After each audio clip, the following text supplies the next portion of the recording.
Por eso es que queríamos darle importancia o no dejar pasar lo que ayer se recordó en nuestro país, los 50 años del Navarrazo, este golpe policial que se dio aquí en la provincia de Córdoba, que muchos historiadores señalan que fue el antecedente directo de lo que iba a ocurrir 2 años después, en 1976, con el golpe militar.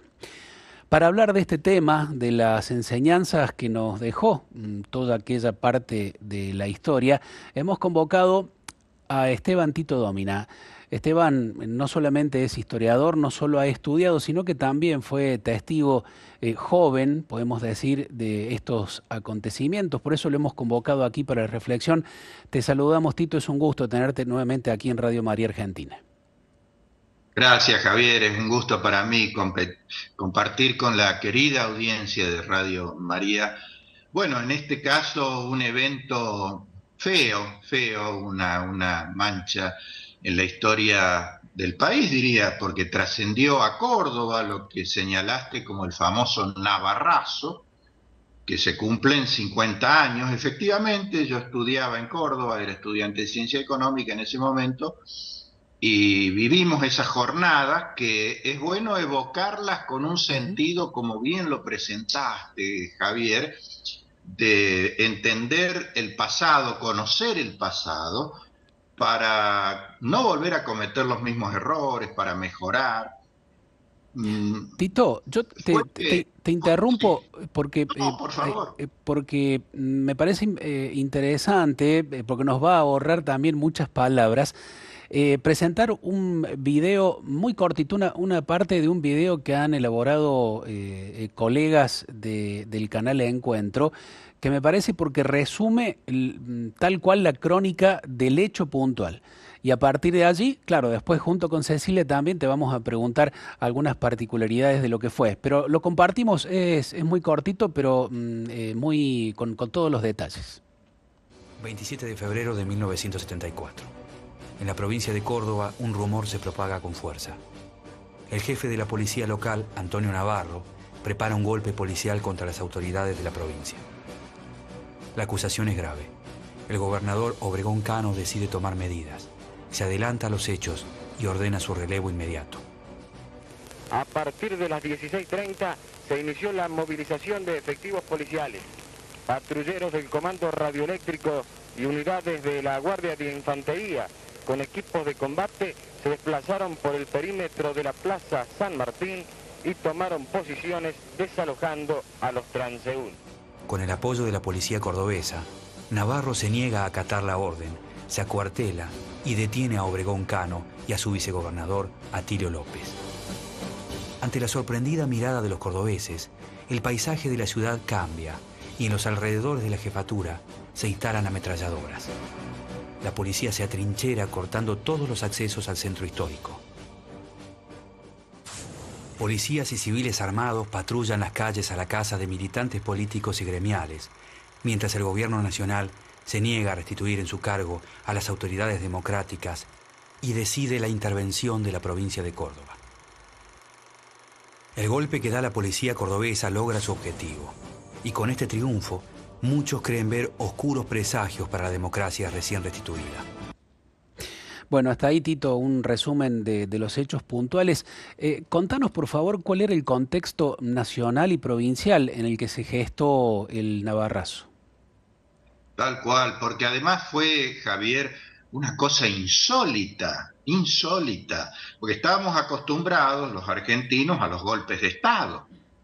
Faltaba uno todavía, el del 76, pero en ese siglo XX ya había habido varios. O sea que estaba como, no digo naturalizado, pero los golpes de Estado de las Fuerzas Armadas. Pero este fue un golpe de la policía, realmente una cosa completamente insólita. El contexto, Javi. El presidente era Juan Domingo Perón, porque había sido reelecto por tercera vez en su mandato presidencial en 1973, después de la renuncia de Héctor J. Cámpora, que fue el candidato en las elecciones de marzo del 70. Bueno, Perón ejercía la presidencia, el país estaba muy convulsionado. En Córdoba el gobernador era Ricardo Obregón Cano, justicialista, y el vicegobernador Atilio López, gremialista, secretario general de la Unión Tranviera Autónoma, de la UTA. Con fuerte apoyo de los sectores juveniles, de la llamada tendencia. Había una grieta interna feroz en el peronismo, feroz, y todavía, o mejor dicho, seguían actuando las organizaciones armadas. Tal es así que en el mes de enero, o sea, el mes anterior al Navarrazo, el ERP, Ejército de Revolución del Pueblo, había copado el regimiento de Azul, y eso a Perón lo puso de muy mal humor, tal es así que renunciaron a instancias de Perón varios representantes de la JP, de la Juventud Peronista. Lo que quiero decir es que el momento estaba muy caldeado. A raíz del golpe de Azul, se lo obliga de algún modo a renunciar a Oscar Videgain, el gobernador de la provincia de Buenos Aires, ligado a la tendencia. Quedó a cargo Victorio Calabró, hombre de la Unión Obrera Metalúrgica en la principal provincia de Buenos Aires. O sea que ya se veía venir, sobre todo en las provincias donde los gobernadores estaban vinculados a la tendencia revolucionaria, a la juventud peronista y de algún modo a grupos como Montonero. Obregón Cano estaba primero en la lista, pero no fue el único, porque después vamos a ver, Javier, que siguió una sucesión de intervenciones a provincia de mandatarios de parecido perfil. Miguel Ragón en Salta, Jorge Zepernik en Santa Cruz, Antenor Gauna en Formosa, Martínez Vaca en Mendoza. O sea que había un formato que abarcaba mucho más de la provincia de Córdoba. Lo cierto es que, vamos a los hechos, en febrero, el 27 de febrero de 1974, Antonio Domingo Navarro, el jefe de la policía, un teniente coronel retirado, que lo había nombrado el propio Obregón Cano, seguramente a instancias llegadas de Buenos Aires, de sectores de la ortodoxia, de lo más duro de la derecha peronista, provoca o es el autor material de este golpe de Estado policial que consistió en eso, ¿no? Se presentaron ese 27, un miércoles, fue a la noche en la Casa de Gobierno, que recordemos la audiencia estaba ahí en la Casa de las Tejas, en Nueva Córdoba. Obregón Cano estaba reunido con su plana mayor, con Atilio López y el resto. Se presenta la policía y los lleva detenidos. Contarlo así es muy loco, porque lo llevan detenidas las autoridades constitucionales, porque recordemos que habían sido electos en elecciones limpias y como corresponde. Entonces los trasladan al comando radioeléctrico en 3 ómnibus, porque se llevaron a todos los que estaban ahí en la Casa de las Tejas al comando radioeléctrico, donde permanecen hasta el viernes. O sea, una situación muy, muy anómala, muy reñida con las mejores prácticas republicanas. Bueno, Navarro fue el que empujó esto, que después va a derivar, como bien lo dice el informe que pasaste, en la intervención. Una aclaración, dice intervención a la provincia de Córdoba. Sí, fue por ley, pero en realidad fue intervención al Poder Ejecutivo. O sea, hubo un delay. Después del golpe de Navarro, quedó a cargo de la gobernación Mario Dante Agodino, presidente de la Cámara de Diputados de la provincia de Córdoba, que en ese momento era bicameral, medio como provisorio, digamos, hasta que se resolviera la situación. No se permitió desde Buenos Aires, ni se apoyó, ni se produjo la reposición de Obregón Cano y López, sino que se derivó la cuestión a la intervención, pero te decía, el Poder Ejecutivo, porque siguió el Poder Legislativo, las 2 cámaras con la composición que tenía, y las intendencias en cada uno de los casos. Tal es así que, un rápido comentario, porque vale la pena, ahí intervino tanto Angelós, que en ese momento era el referente, el líder del radicalismo de Córdoba, como Ricardo Balbín, que era el presidente del radicalismo nacional, para negociar, no digo negociar, pero digamos plantear que la intervención, en todo caso, si era resuelta por Perón, porque el presidente era Perón, alcanzara solamente al Poder Ejecutivo, porque el radicalismo tenía representación en la legislatura y tenía muchas intendencias. Entonces, finalmente, se llega a esta situación. Unas semanas después, en marzo, se interviene por ley el Poder Ejecutivo y se designa el primer interventor de una saga de varios.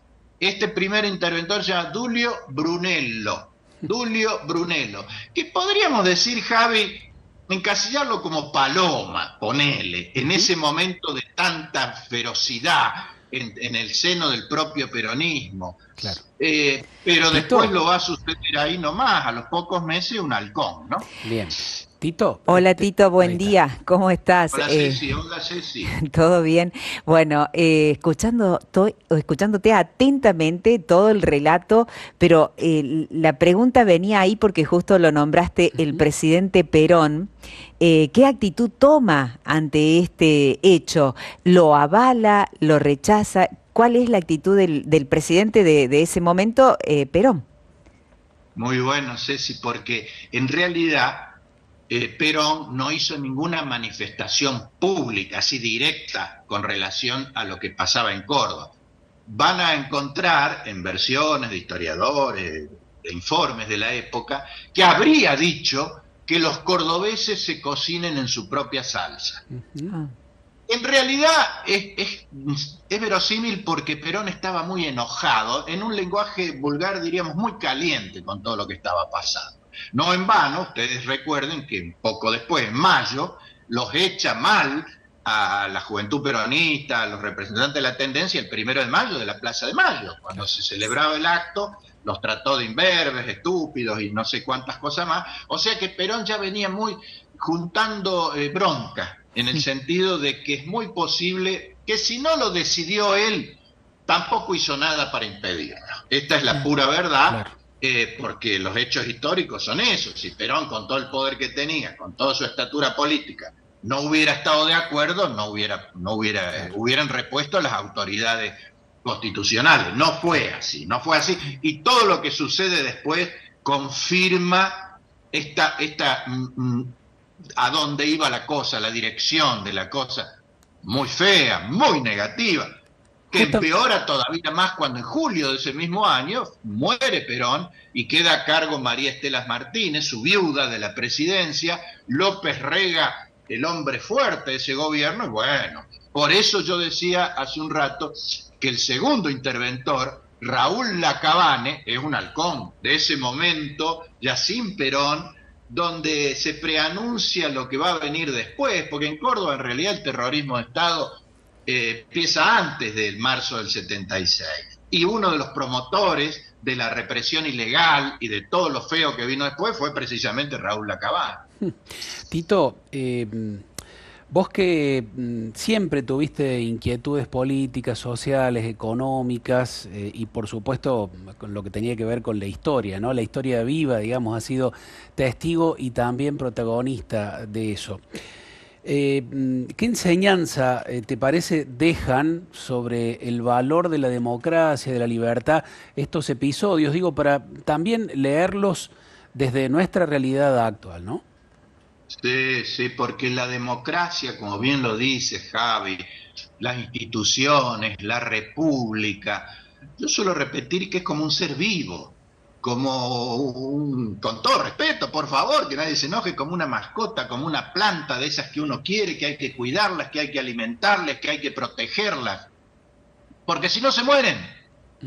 Entonces, me parece que lo que tenemos que asumir y hacernos carne los argentinos es que nadie nos va a regalar la república. Costó mucho lograrla. Han transcurrido 40 años de la recuperación de la democracia en 1983 y hay que cuidarla, hay que cuidar las instituciones. Eso significa compromiso a dos puntas, de la dirigencia, que tiene que estar a la altura de las circunstancias.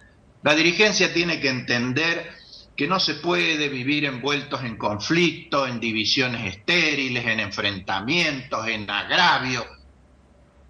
Que lo dejen para otro momento más propicio. No es este el momento para tirar demasiado de la cuerda.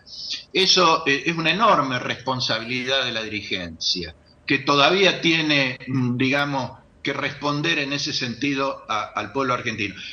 Dirigencia en general, no estoy hablando de nadie en particular. Y, por otro lado, la sociedad. La sociedad tiene que asumir que la defensa, la protección de las instituciones de la República está en sus manos.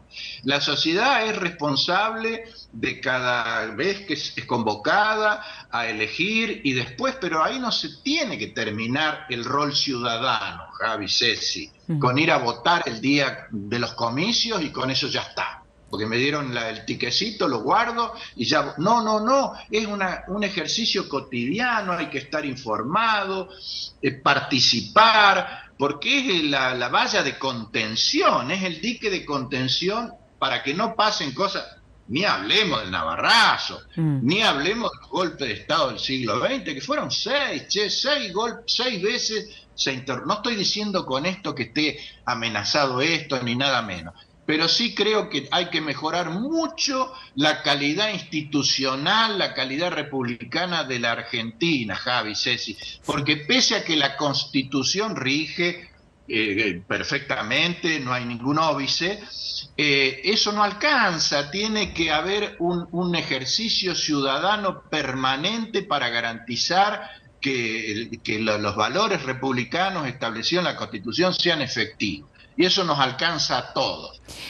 Falta mucha calidad institucional en la Argentina. Hemos cumplido 40 años y es un logro estos 40 años, con sus altibajos, con sus zozobras, con su ida y vuelta, pero no hubo, por ejemplo, en el siglo pasado, vuelvo a decirlo, en el siglo XX, un periodo tan largo de vigencia institucional, porque permanentemente estaba interrumpido por los golpes de Estado y el terrorismo de Estado en el último caso.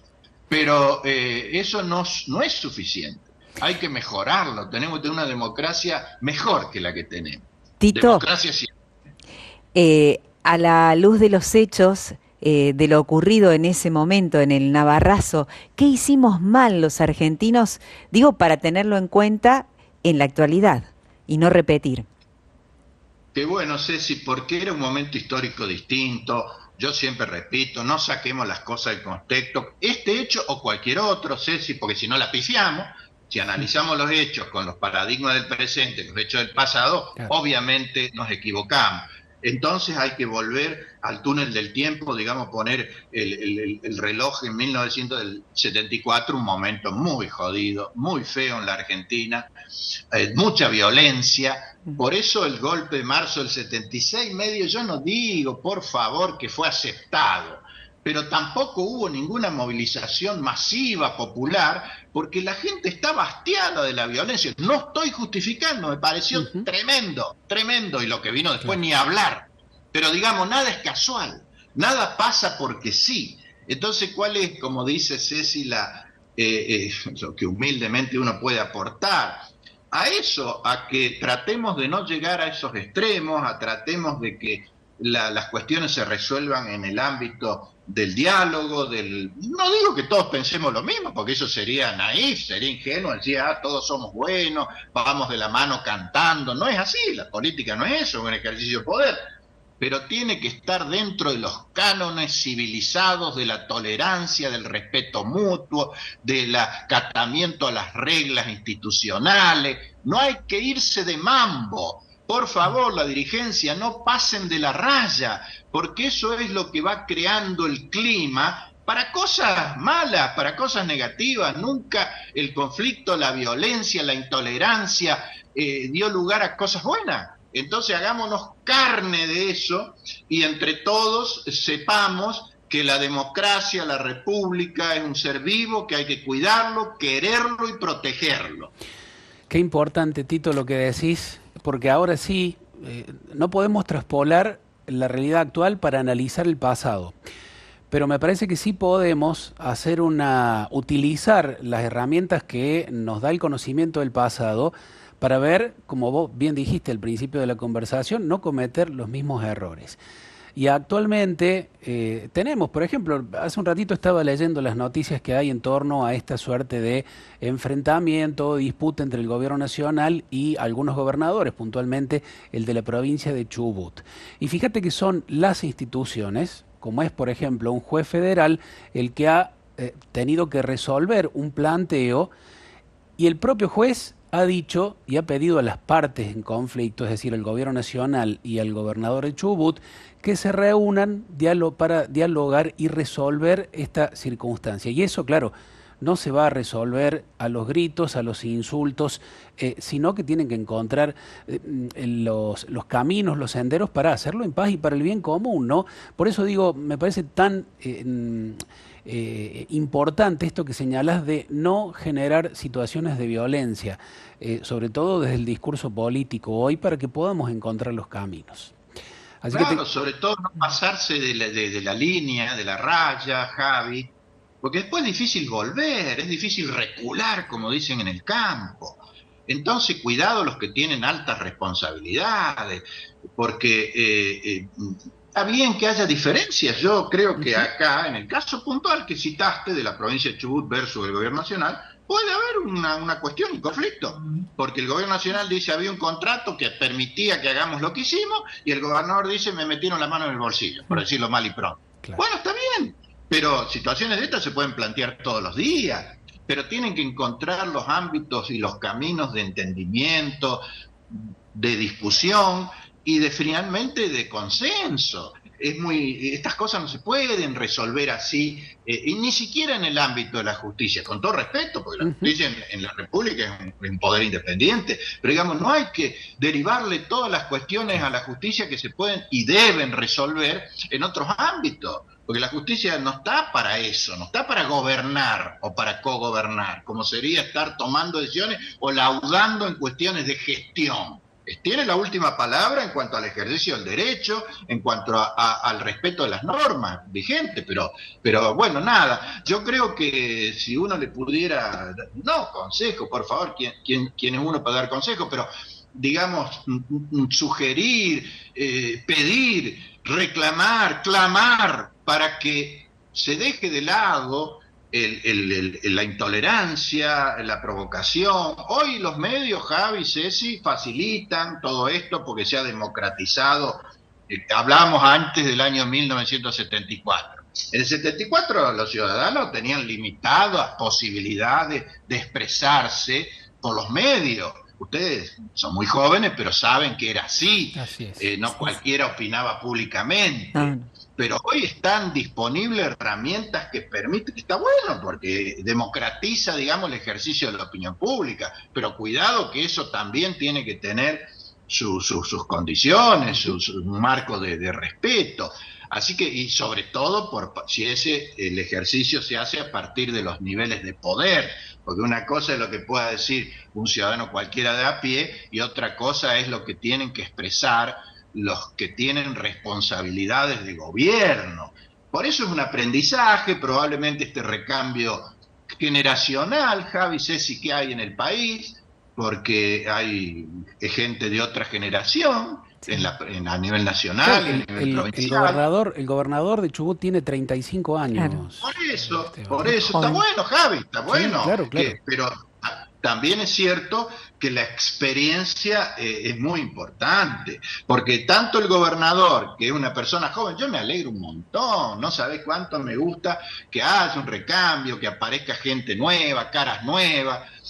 Es lo mismo a nivel nacional, el presidente a lo mejor no tiene esa edad, pero tampoco tiene ninguna experiencia de gobierno. Entonces, hay un aprendizaje de las dos partes, por decir, pero ese aprendizaje tiene que ser sin dañar, sin lesionar, sin dejar huellas que después no se puedan borrar en el buen sentido.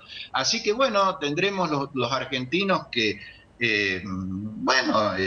aportar cada uno lo nuestro y reclamar como pueblo, como ciudadanía, que todo esto se encamine por los ámbitos que debe ser, porque lo contrario es muy malo, ¿eh? Se los dice un veterano que vio muchas cosas muy feas y no quiere como muchos argentinos de mi generación que vuelvan a pasar, al contrario, lo que queremos es un país en paz, normal, tolerante, de hermanos, como debe ser, un país de hermanos.